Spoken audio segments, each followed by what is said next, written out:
You're born in a cramped, damp burrow underground. It's not much, but it's enough to keep the worst of the rain and predators out, for now. Your mom, who hasn't eaten well in weeks, curls around you and your siblings, keeping you warm and safe. Outside, the world is dangerous and full of creatures that would love to make a snack out of a tiny, helpless fox kit like you.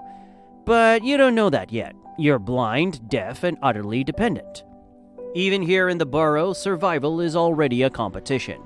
You fight with your siblings for the best feeding spot, squirming and pushing, trying to get your share of your mother's milk. She's tired, exhausted, really, but she can't stop, because if she does, none of you will make it. She has to leave the burrow to hunt, even though every time she does, it's a gamble.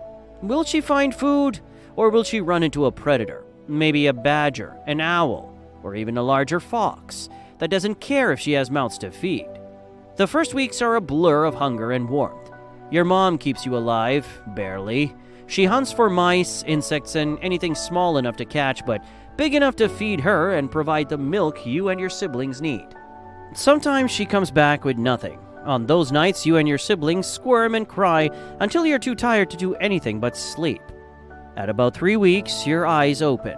The world is dim and unfamiliar, but it doesn't take long for you to notice just how small and vulnerable you are. When you poke your head out of the burrow for the first time, the air feels like a slap. The world is vast and full of smells, some inviting, some terrifying. The sky is wide open, and you quickly learn that being out in the open is dangerous. Hawks and eagles can spot a kid like you from far away, and they won't think twice about swooping down for an easy meal. You spend most of your early life learning from your mom. She shows you how to stalk, pounce, and dig for grubs or hidden prey. But you're clumsy and slow, and more often than not, you mess up. You leap too early, or your paws crunch loudly on twigs, scaring off the mouse you were stalking. Your siblings are better at it than you, quicker, more coordinated, and better at grabbing the food your mom brings back. You try to keep up, but it's hard not to feel like you're falling behind. When summer comes, things should get easier. The snow is gone and prey is more abundant, but that also means more predators are active. Snakes, coyotes, and even other foxes are competition. You've seen your mom growl and bare her teeth at another fox over a scrap of food, only for it to end with neither of them eating. It's not just other animals you have to worry about. Humans are out there too. Sometimes you hear their dogs barking in the distance, and your mom herds you back into the burrow, tense and alert. By the time you're a few months old, the den starts to feel crowded. Your siblings are bigger now, and fights over food get nastier. Your mom seems more distant, spending less time in the burrow and more time out hunting. One day she doesn't come back.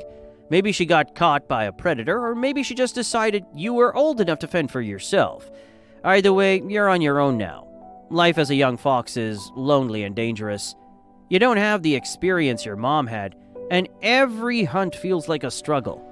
You spend hours stalking a rabbit, only to misstep and watch it dart away. Your stomach growls constantly, and you start scavenging, sniffing around for scraps left behind by other predators. But scavenging is risky, too. Bigger animals like wolves or bears don't take kindly to a fox sniffing around their kills. As you grow older, you wander further from the place you were born. You find a small patch of woods to call your own, but it's not really yours. Other foxes patrol nearby, and you have to be careful not to cross into their territory. Fights over land can get ugly, and you're not big or strong enough to win.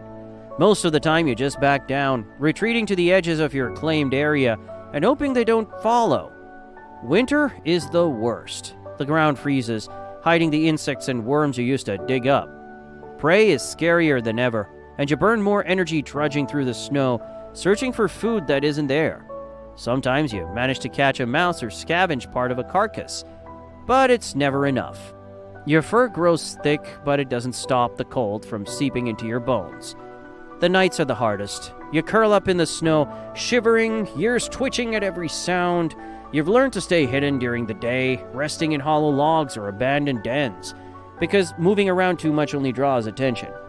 You're always on edge, listening for the sound of predators or the crack of a hunter's rifle. When spring comes, you're alive, but just barely. You've lost weight, and your fur is patchy from scratching at fleas and other parasites. But the snow is melting, and you start to see signs of life again. Birds chirping, grass sprouting, and small animals scurrying through the underbrush. You feel a spark of hope, but it's short-lived. As you grow older, you start to understand just how fragile your existence is. Every day is a fight to survive, and there's no guarantee you'll make it to the next. You've seen other foxes die, caught by predators, hit by cars, or simply starve during the harsh winter. You know it could happen to you, too, at any moment. Life as a fox isn't glamorous. You're not at the top of the food chain, and you're not built for luxury. You're a scavenger, a survivor, and a constant target. You don't have a pack to rely on, like wolves do, or the safety of numbers. You're on your own, navigating a world that seems determined to make things as hard as possible. And yet, you keep going, because that's what foxes do. You adapt, you survive, and you carve out a place for yourself in a world that doesn't care whether you live or die. But if you were given the choice, you'd probably pick something else, something easier, because being born as a fox, it sucks.